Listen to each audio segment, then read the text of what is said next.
All right, well, welcome to the Tape It. All right, well, welcome to the Tape It Till You Make It podcast. Oh, that's in. That's it. That's our intro. Yeah, whatever. All right. Hello, everyone, and welcome to another episode of Tape It Till You Make It. I am your host, Taylor Livingston, and I am joined here today by our very special guest, our own in-house content creator, Lucas Romero. Woohoo! Thanks so much, Taylor. Bom dia. It's an honor. And yeah, I'm the content creator here in Aurora. Normally, I'm the one behind the camera, shooting all of the content for us. But here I am today talking to you. So that's how it goes. What do you have for me? Hey, absolutely. Yeah, it's been a pleasure getting acquainted with everybody on the team and seeing all the work that Lucas has been putting out for us internally and also for our clients as well, with making sure they have captivating content and we have captivating content to be continuing to put out there as the world of social media pushes forward, and we need to continue creating new content. So, it's great to have you on here. This is my first time hosting, so yeah, no worries. Good, thank you. Lucas has been spearheading the podcast with getting everything up to date, so he gets to practice as he watches everything over. But yeah, how have you been enjoying the podcast so far? Yeah, actually, it's pretty good. I think just like putting all of us together like once in a while and just sharing, knowledge and experience. It's like a great thing like to happen like in a company, just like for the work culture, and just like to putting content out there like for like anyone that wants to learn something or just like share experience. So I think it's awesome. Actually, when I was about like to be hired here, like one of the things that I want to like really do was the podcast. And when I met Nathan and he was hired like 6-7 months before me, he was totally down like to do the podcast as well. So we just like let's do it, it's gonna happen. Awesome. And yeah, I mean, I've been here for just over 2 months now, and I have been enjoying getting to know you all by just listening to the podcast while I'm out there exercising or whatever I'm doing on Spotify. Sometimes watching on YouTube as well. But yeah, it's been amazing, just how quickly people open up in this kind of forum where you have a podcast, and really it's just a conversation. I hope to have a conversation today and kind of learn a little bit about your interests and how you really engage with social media. So yeah, we are going to be discussing the evolution of social media here today. I don't want to dwell too much on the past with social media, drawing out a big timeline or anything like that with where social media started. But with that being said, I would be curious to know from you, Lucas, what you believe the beginning of social media to be. Honestly, even when I heard like Sarah asking us like to talk about this podcast, and she said about what's the future of social media, I don't even think what's the future of social media. I think the future is social media. So I think like in the past, like social media was all about, like just sharing like what you were living at the exactly same moment. And nowadays it's totally different. It's more towards every post that you do like has a meaning, and it's towards a big goal and just like a big like impact in people's lives. And normally that's like what I'm talking about. It's like perspective of like companies. So I think they are all going towards just like sharing like knowledge and like giving like some value like to their audience before. Sure. And then like asking something back, or like like going like after like the sales and the conversion itself. Mm-hmm. So I think like the future of social media, it's gonna be way more, it's gonna require way more like from the companies, but also it's gonna like give way more like just like feedback and just like conversions as well, like in the long run, because everything is gonna go towards social media. I think like as the time goes, social media is gonna kind of like evolve in a way that it's gonna connect more like to the internet itself, and like everything that you have to do, you're gonna do on social media. Absolutely. Yeah. I mean, wow. The very first statement that you said there was so powerful. With it's what is the future of social media? No, it's the future is social media. I mean, wow. You honestly just really opened it all up there, because it's now we're in a new age where the people are on these social media platforms. That's where we are. There are all these free services that are absolutely not free. Yeah. What's the quote that we say? It's if something is free, then you are the product. So yeah, we are very aware that we were being advertised to on these social media apps. So far at this time, it seems that we find it's a fair enough trade that we still continue to engage on these applications. But yeah, social media really is, when it first started, it was kind of junky ads that were on there and trashy ads, and it was still kind of seen as this far way to advertise. And now it's a must. All of our clients that I've been interacting with are all asking about how we can add social media shorts into our video production. And if they're not, we're always offering that as a part of the package, because I think at Norvera, we truly understand that it's a necessity these days with your marketing tactics to be putting social media out. No, for sure. And I think like as the time goes, like you can tell just like by the way that like we have been shooting. Like you could say that like 5 years ago, for example, like nobody would care so much on shooting like vertical videos. And nowadays, like most of the 80% of the time I'm shooting like with my camera like vertical, like because like I think about like social media. I think about like posting content for people like check on their phones, because that's where like the world is heading at. Absolutely. Yeah. They always say, when you spend thousands on putting a billboard up on a building, everybody's just looking down at their phones as they walk by. I never thought of that, but it's 100% like true. It's funny. So what was the first social media that you interacted with?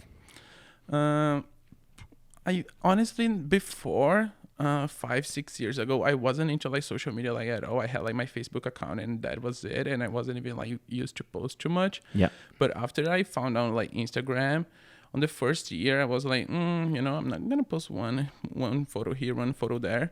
But after I really like started like doing that, it was wow. Like Instagram for me is like my best one since the beginning. Even when I had like Snapchat, I wasn't into Snapchat because I like posting content that is gonna live on the platform like for a while. So like Snapchat is more like just chat and like sending photos at the same time, but they get deleted after that, after you delete like the conversation or whatever. But I think like having like a platform that you can like post your work or post like what you like to do or what you like, like your hobbies or whatever about your life or your work, live there. I think that's where I would, like use the most. Sure. Yeah. Makes sense. Do you ever find that you're using Instagram like a diary? It's kind of like you can look back in 10 years and see a year of your life. I was using Instagram like that before.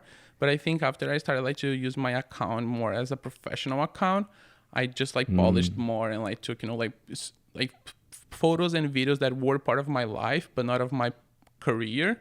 So then I just like trim like a little bit, like to make like more polished. Like, so I take Instagram as my portfolio / life / lifestyle / like hobbies, things like that.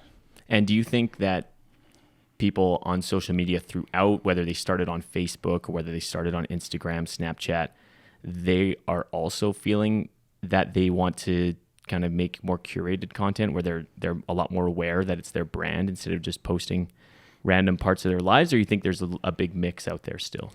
I think it's still like a big mix, but in a few years it's going to be like most of the people are going to be aware of that. Like companies for sure, they are aware of it already, but if they don't do it, it's just because either they don't have the budget or they don't see the value on it. But they know, like most of the companies know that like if you have like a business and you want to grow, you have to be on social media because you're going to reach way more people. It's a fact.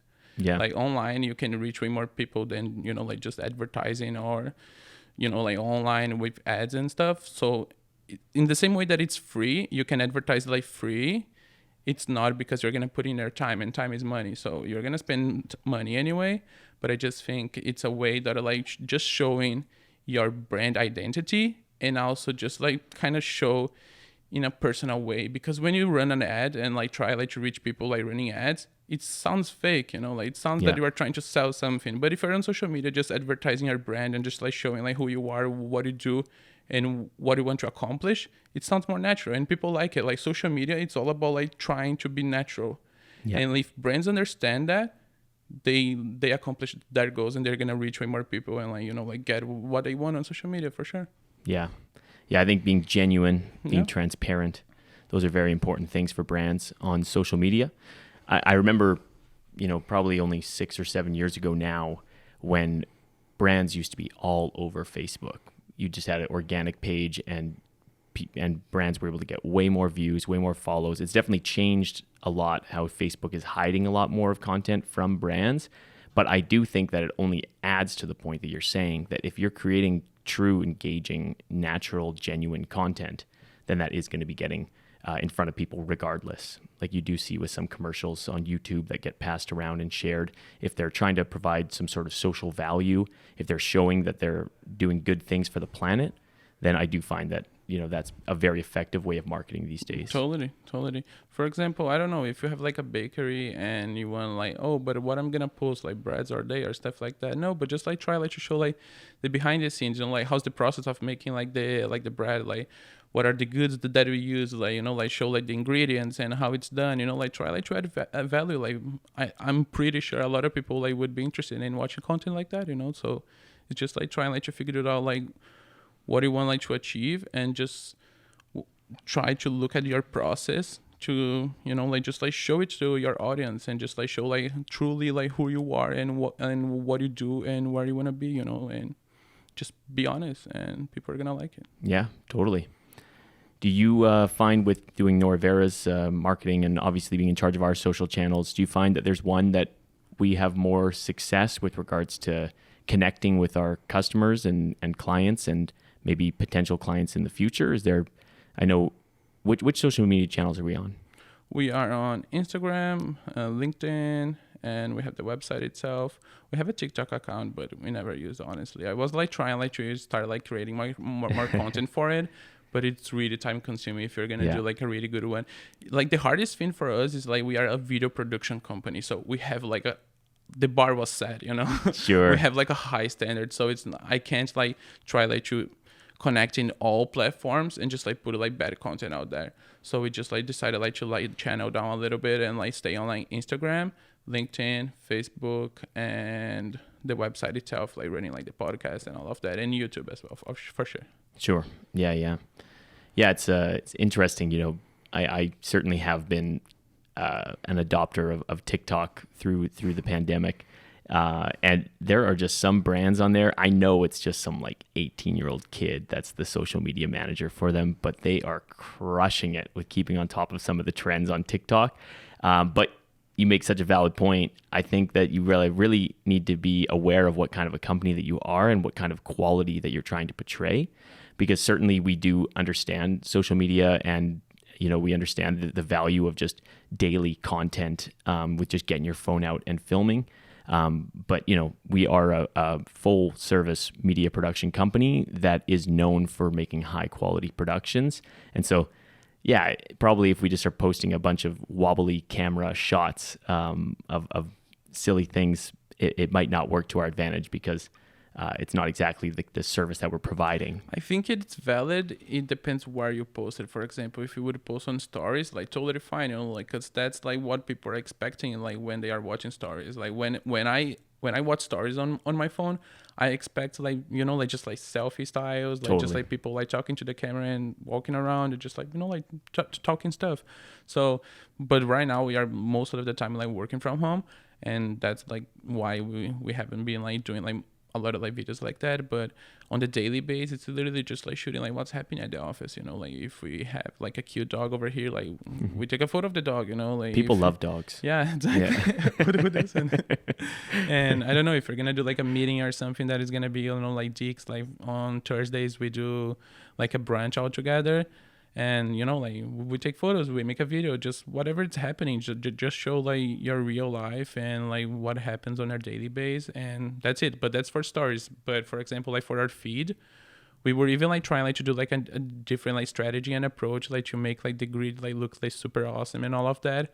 But then like, we just decided like to take it back, because like just like the algorithm on Instagram like wasn't in our favor, and now we're just like like following like what they want us to do. Because if you want the engagement, if you just want to post like whatever you want, like, and that's it, and you don't care about the insights, engagement, and the analysis, it's fine. But we are trying like to just engage more, like connect it to more people and just show our work like to more people. So following like the insights of the platform, we just have been posting, like the way that they want. It's like try like to maintain like consistent, like 3 times a week or whatever, but just like be consistent. Even at the time that you post like matters. So try to post at the same time every time, because like Instagram is gonna realize that you are gonna be posting at the same time, so they're gonna just promote your posts. So Interesting. yeah, That's good advice. it's so crazy like how promoting on Instagram, it's such like a unique spot, that you have to understand like how you do, like you run ads or you promote like, your videos or photos on Instagram. It's totally different than YouTube. It's totally different than running ads on Facebook. Each platform has their way to get like the better engagement, and you just have to understand like how they work. And where do you find that you're getting the most engagement from? Which are people coming in through DMs on Instagram, or people in comments on LinkedIn? Where are you finding that customers and clients or just fans are engaging with Nora Vera? DMs. They send a lot of like DMs, just replying and like forwarding like the post and the comment or whatever. They do a lot of comments as well.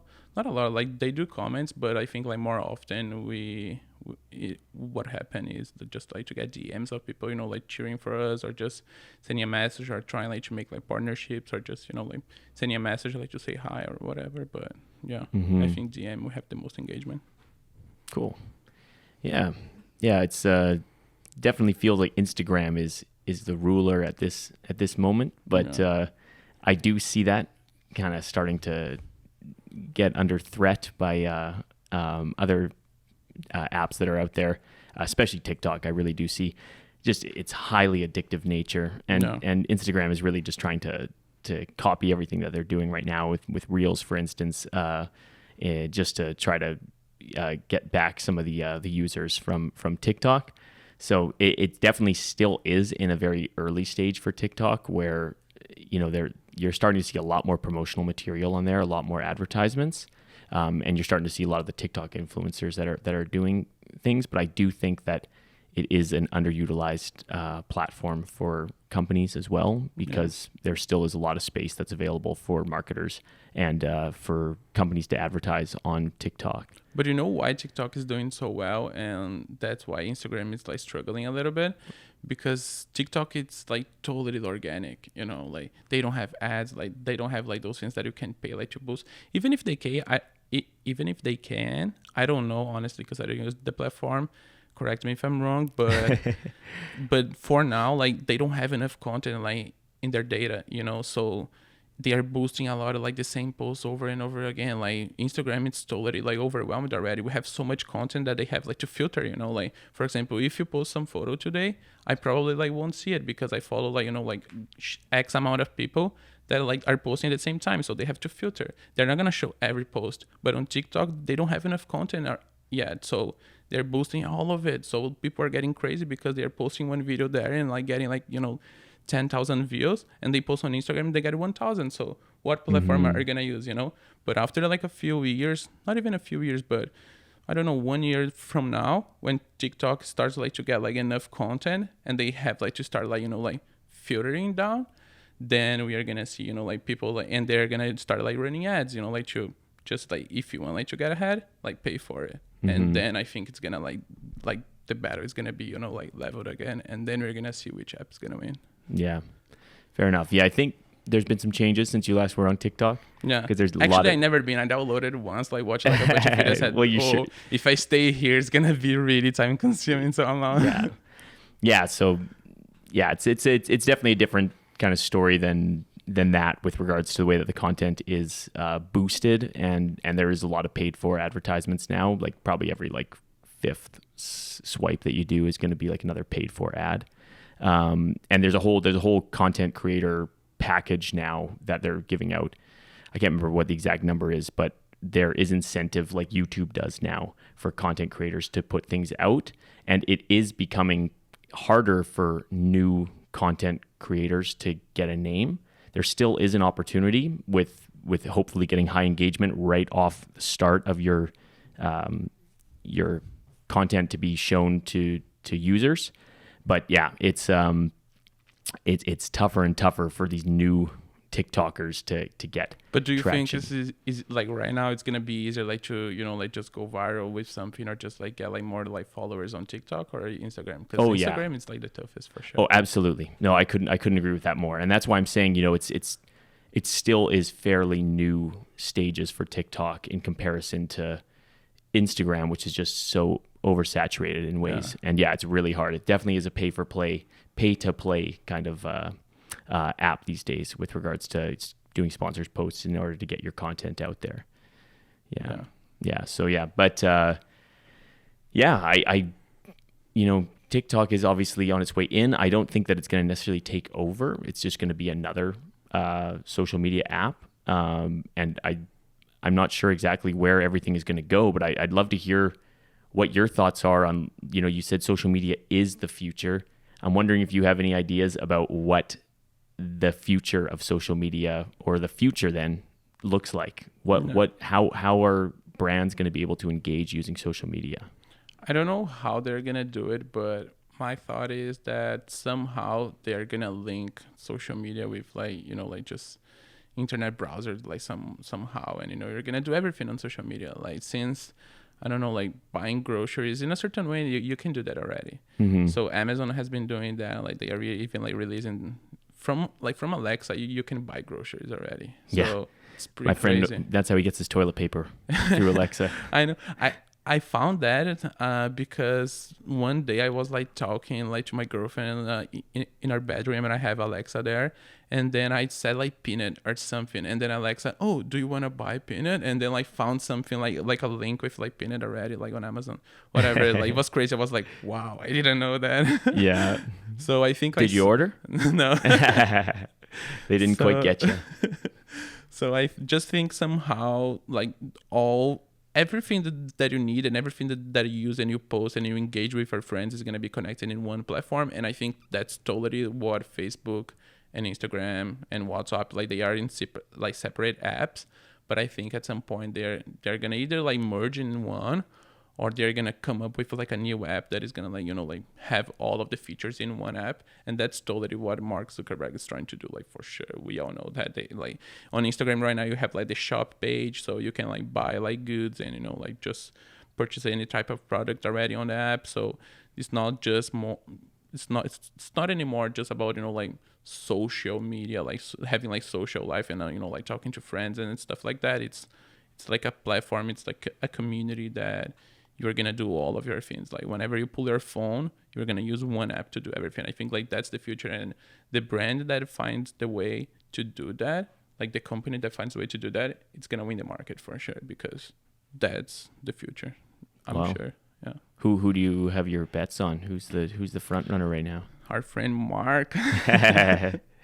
He's good. My friend Mark. Yeah, I don't like him because no, it's not even that I don't like him. I don't even know him, and I don't know like his history and all of that. But I just think like the way that he's selling data, but that's totally another topic. I don't want to get into it. But the way that he sells think information, it's all related. Yeah, the way that he sells information, it's not like ethic. So I don't like it, but the guy is smart and he knows what he's doing, and he knows like how to understand people and their behavior and know what they want. Mm-hmm. And like he comes up with a solution, and that's how you win. Yeah, I mean, kind of going back to where the beginning of social media was, or where it began. It's like there was a lot of social media like things basically since like World Wide Web. Basically, there's been platforms that have come out, but they all kind of fizzled out. And I think of the start of social media being Facebook, because that's like the first one that was implemented correctly and had like lasting legs. So it's like there was MySpace, there was Nexopia for Canadians listeners. There was ICQ, there was MSN Messenger, MSN Chat. All of these things were definitely... Did you guys have Orkut here? Orchid? Yeah. No. No? We had in Brazil. We might have. What's Orchid? It's pretty much a Facebook. Yeah. That was the one that was like trending like back at home before Facebook. And when Facebook launched it, it was like, oh, like you have to be invited to be on Facebook. Ooh, like Clubhouse then, now. Yeah. But Clubhouse pretty much like died. You think it's died? I don't think it died, but I think it was like ramping up in such a way that I was expecting, like to be like booming like so much right now. And I don't know, it's not just on the level that I was expecting. So I was like, Yeah. Well, I can tell you from one of my roommates, he actually was one of the not the first, but he got started on Clubhouse probably about 8 months ago now, maybe even 9 months ago. And he hit it hard. He has a PR company, and he just was networking, and his business has boomed since then. Bet. And there's a lot of people that if they were on there, they were smoked by the pandemic, and their company had gone under or whatever, they were sitting on hold. If they were just sitting there day in, day out on Clubhouse and just interacting with people, that was like how TikTok was a while back, where you get massive viral videos off of just your first video sometimes. And Clubhouse definitely has allowed for people to get like crazy followers. But yeah, I definitely do think that even though now it's like available for Android, it's becoming a bit less exclusive. It's becoming less exclusive at the right time, because I feel like the demand is dwindling a little bit on Clubhouse. Yeah. Have you engaged on Clubhouse? No, a lot. Like that's why I don't know. I just like got like kind of like bummed a little bit, because at the beginning I was like, my girlfriend was complaining at me because I wouldn't leave Clubhouse. I was literally like leaving work, like joining Clubhouse and staying there all night. Like in the morning, next morning, as soon as I was waking up, I would join on Clubhouse at some group and just like chat it like until I was here at work. So maybe just, if you don't mind, just explaining to the best of your ability what Clubhouse is, because I'm sure there's a lot of listeners that have heard the name before, but just to be more clear about what that is. So Clubhouse is pretty much a new app that was launched, and it's just like through like voice. So you can join kind of like rooms with people like talking about like certain topics, and the hosts of the groups are gonna be the ones like allowing people like to join to talk. So either you can just be a listener, or you can raise your hand. You just like click on the button to raise your hand, and people allow you to join to be a speaker as well. And then you just engage with people like talking, and that's it. Like there's no written message at all, which I think is pretty cool. Would you maybe compare it to like a virtual conference? Yeah. Where you have speakers that are on stage, and you can put up your hand from the audience, and you can maybe get to engage. Yeah. And that's kind of how I've had it explained to me as well. And I do see that. I mean, I know that Elon Musk has been on there. There's been a lot of major people that have been on there. And I think that was the real appeal at first, that it's like, I can be sitting here in my bed and I can like put up my hand and talk to Elon Musk. Like probably won't be able to talk to Elon Musk, because there's probably like 10,000 other people with their hands up right now. But there is some potential. And man, when you get your hand chosen, the anxiety of like public speaking and just making sure you deliver, even though it's an app and it's just your image that's there, it's just all audio. It's like you feel it. It's real for sure. I felt that. I went to I got in a room like with a bunch of like videographers like in Brazil, and they were like huge. They were like the DPs, like the guys in Brazil. Like they make like really good movies. And like I was on the room like just like listening, and at some point like they were talking, I don't even remember like what it was, but they were talking about something that like I could speak something, like I knew about it. Sure. I wasn't, like the most expert, but I knew like what I was saying. And then I just like raised my hand, and they joined me. I just raised the hand, like, whatever, let's see what happens. And then like they let me join, and it was like, oh my God, I felt my heart like just like pounding. I was like, oh my God, what I'm gonna do? And I just had like a anxiety like attack, and I was like, okay, I got it. But yeah, like, did you get your question out? Yeah. Did you drop some knowledge? Yeah, I was just like sharing my experience, and especially like living here, they were talking about like how like to just like reach out like to like new companies, and just like make like collabs, and just like get like their brand out there. And I was just like giving like some insights, especially even from working here. I learned a lot, like about like how reaching like to new businesses and just like put your name out there, and like just like create connections and networking. So yeah. It was, and honestly, like they really liked like the insights, and it was super sweet. But yeah, I think like Clubhouse, it's like a good thing exactly because of that. It's like the opportunity of like talking to someone and make like a good network, and like the opportunity of like boom, that's gonna change my life, like things like that, which is possible. Like totally, I have been like to rooms with, I don't know, like massive like marketing like companies and just like, like someone like who works there, and they were literally just like connecting and networking, and hey, send me an email, like, like reach out to me and I'm gonna help you somehow, and they do that. So Yeah. it is possible. Yeah, like I honestly, I'm thinking about how it is so cool that you can actually speak to some of your heroes and some of your inspirations.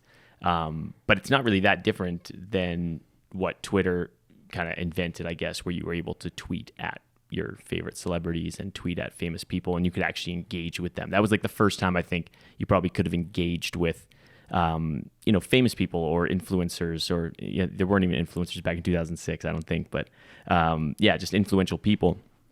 So, they did that. And then, on Instagram Lives, you can do that as well. This is mostly through text. So Clubhouse did have a unique feature with the fact that you can actually talk to these people. Yeah. But is that unique enough to last? I just think another unique factor was you had to be invited. Ooh, that That's was always cool. special. Like, it always works. I don't know why. I think like people have like the fear of like being, like The left FOMO. out. Yeah. And they just go after it. Totally. Yeah, I'm an Android user. And so, yeah, You were left out. I was the only one in my house that was left out.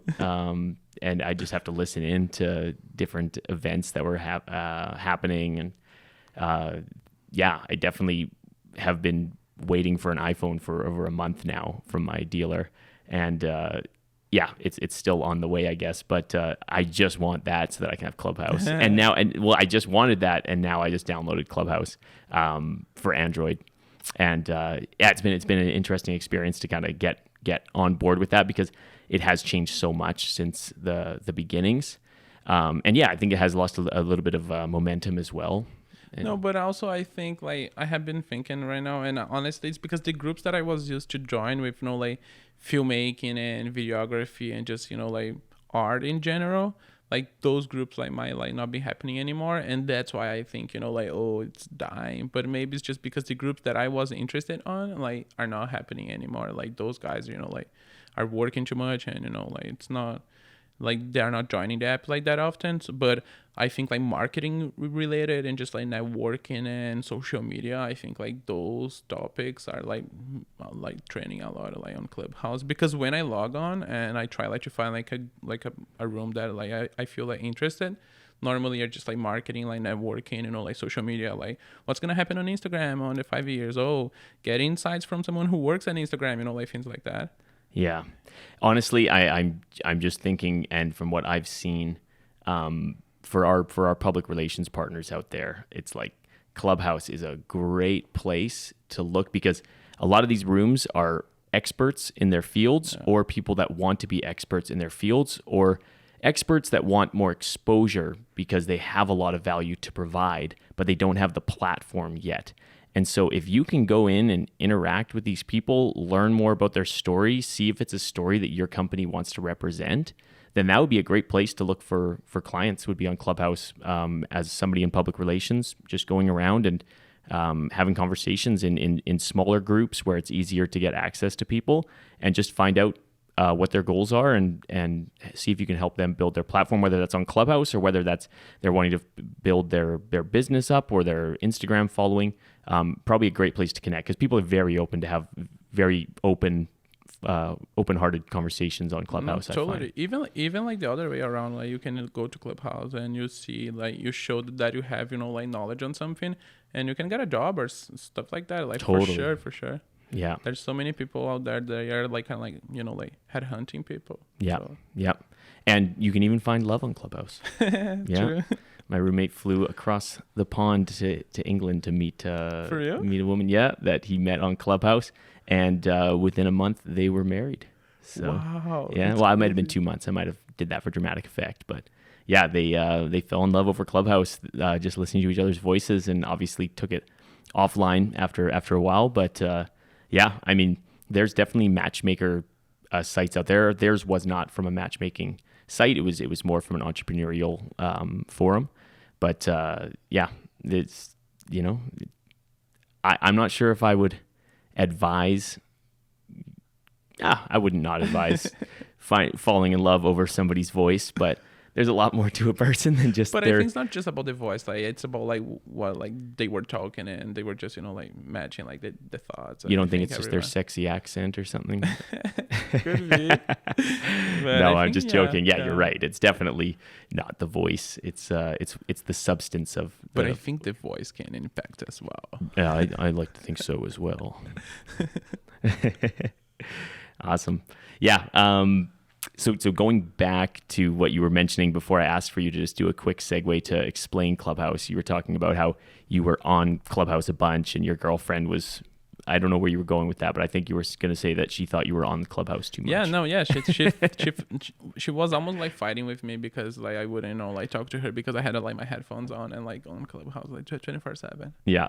And you were always just about to start talking, so you couldn't just wait No, one moment. Honestly, no. Like I think like most of the time I was just like a listener because the good thing about Clubhouse is like it's kind of like a podcast, like online. So while I was cooking or like just like doing like stuff at home, I could be listening like to Clubhouse, and I think it's valid because you are like learning something. You are adding knowledge somehow while you are doing something else. So it's doing one when you are at the gym. Like once I was at the gym.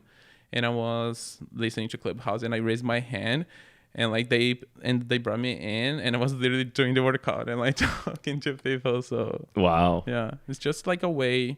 It's not like Always same hustling. as like right. It's just like different than using social media that you have like to grab your phone and like put your focus on that. You're not even about the focus, but you have like to waste our time like doing that. I think at Clubhouse it's something that you just have to listen so you can do something It's like else. passive listening. Yeah, A lot like a podcast a lot of the time. Yeah. Like Yeah. probably a lot of people are doing right now, like driving and listening. So. Yeah, absolutely. I think it's a great idea. My hat's off to you if you're listening on Spotify or on any of our audio formats, because it is a nice thing to just be listening and going about your day and not wasting any time. Time is valuable these days. Yeah. Yeah. I really think that you should check out Clubhouse if you're listening and you've not used it. Just go check it out. It's definitely worth going to. They have everything from like climbing groups, rock climbing groups, to film groups, to entrepreneurial groups. They have a lot of like Shark Tank, Dragon's Den like rooms where you can actually pitch your idea to angel investors and get funding for your projects, whether it's by donation or whether actual VCs connect with you. So yeah, I mean, I know you said that you can get jobs on there, but you can literally start your business on there. And I'm sure lots of people have been doing that recently as they're given opportunity to pitch in front of a lot of people, a lot of investors with some capital behind them. Yeah. They do a lot of NFTs as well on Clubhouse. Ooh. I have seen it. You have any NFTs? No. Interested in them?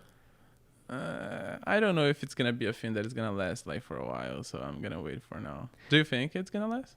Well, I think NFTs are the future. Yeah, they are the future. 1,000%. But the way that they are using right now, do you think like that's No, how it's gonna be? I think there's a bit of a bubble right now for sure, and I could be wrong, but I think there's a bit of a bubble. I think that a lot of the projects that are getting hyped up right now are going to lose value over time.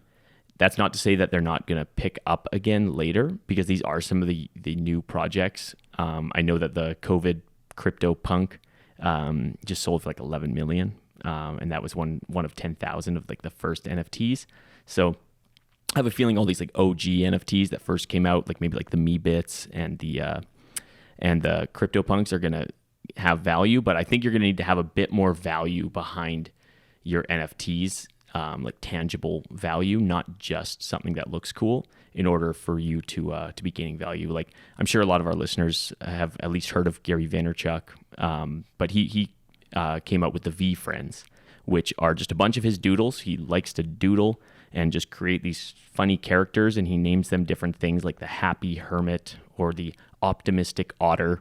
And he was selling these through the Ethereum blockchain, and he was selling them for about $3,000 US starting. That's like the floor, and he sold 10,000 of them. Some of them more rare than others. Some of them sold for, I think, upwards of like 15 Ether, which would probably be in the hundreds of thousands.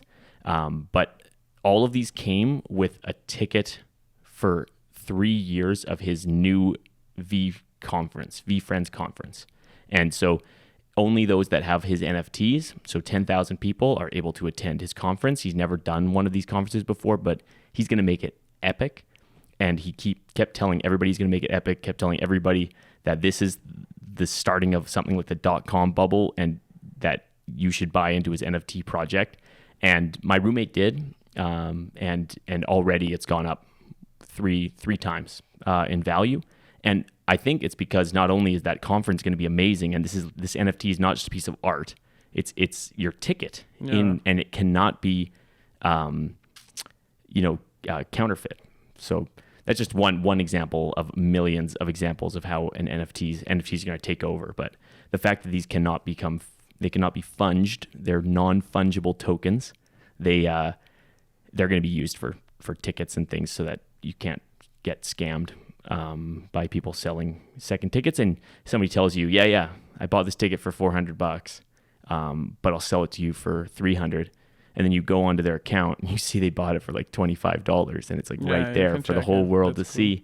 So it's like, it's going to help people from getting scammed in the future for sure. So NFTs is definitely a new technology, but it's a great technology, and it's going to become a part of everything. And we're not even going to necessarily even know them as NFTs. It's just going to be the new way that a lot of transactional way. Yeah, for sure. Yeah, for sure. And I mean, that's certainly going to be a whole nother part of where social media and where you can engage with clients in the future, where you can engage with customers in the future.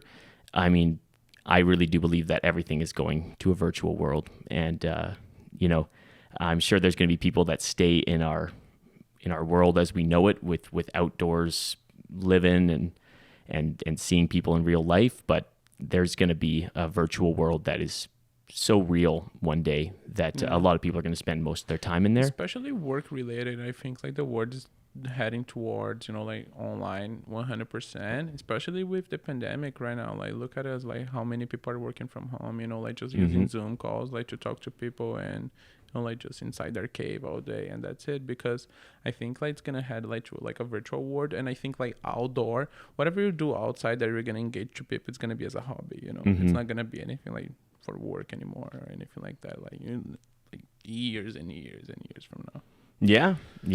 I hope it's years and years away. Yeah, because you love like hiking and I love this real world that we live in so much. Me too. That's why sometimes like even when I'm not working or like just on my days off, sometimes I just don't use my phone. Like I think like it has value on that. I'm not like 100% of the time just like social media, like all of that. I think sometimes you just have to take some time off, like go hiking and have fun and just chill your brain. Yeah, and not be marketed to. Exactly, not be one more like just like point in their spreadsheet. Exactly, for sure. Yeah, awesome. Well, yeah, it's been an honor having you on this episode. It's been fun to be the host of Tape It Till You Make It. Is it cool? I never been a host. I want to do it once. I think it's very cool. Yeah.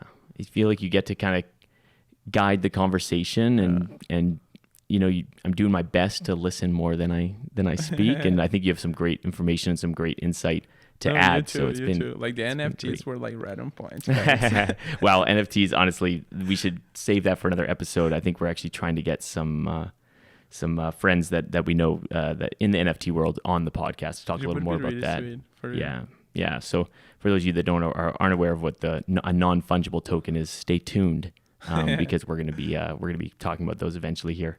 Taylor's coming back to explain it to you. I am definitely just getting my feet wet in the crypto area, but it is exciting and it's fun. And I do think that a lot of the technologies, even if it's not this currency will be digital one day. So getting in tune with it as soon as you can, I think is very valuable to just keep up with trends that are happening. And potentially could be a place that companies could market and get in front of a lot of people as well, with using NFTs or cryptocurrencies in order to sell their products. It just could allow for a lot more international appeal. Yeah, I heard that El Salvador started like accepting crypto. To buy anything like that. That's crazy. Yeah. It's the first of who knows how many. Who knows when the next country will move towards something like that. And I think just the more that there is, the more buy-in there will be in that space. And yeah, it's definitely going to be interesting to see how it all rolls out.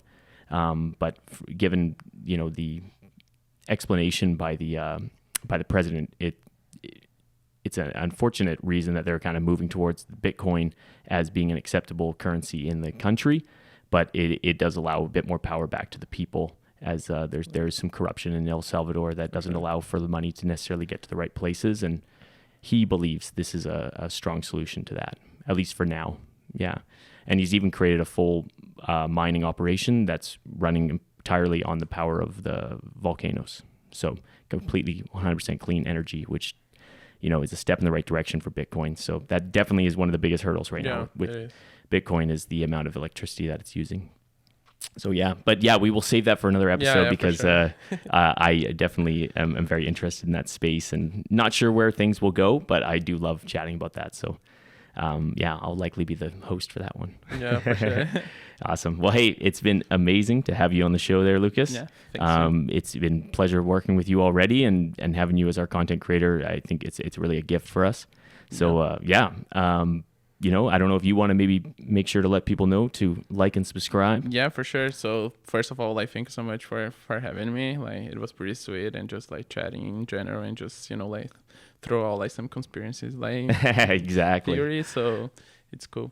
And so I just wanted to say to everyone, thank you so much for watching us. And if you want to watch more episodes, if that's our first one, so just head to our website and you can watch all of the episodes as well. We are also on Spotify, Apple Podcast. We are on YouTube. Whatever you want to listen to us or watch us, you can do it.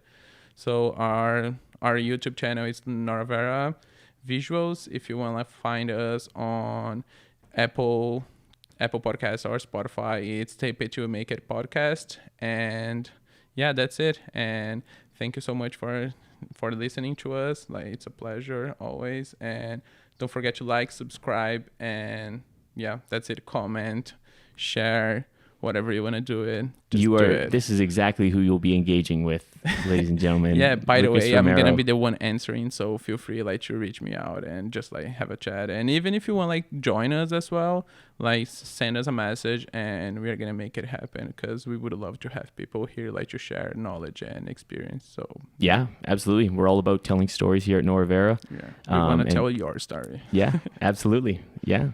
So thanks again for listening. This was Lucas Romero. I am Taylor Livingston, Customer Success Manager here at Nora Vera Visuals. And thanks for tuning in to another episode of Tape It Till You Make It. Until next time.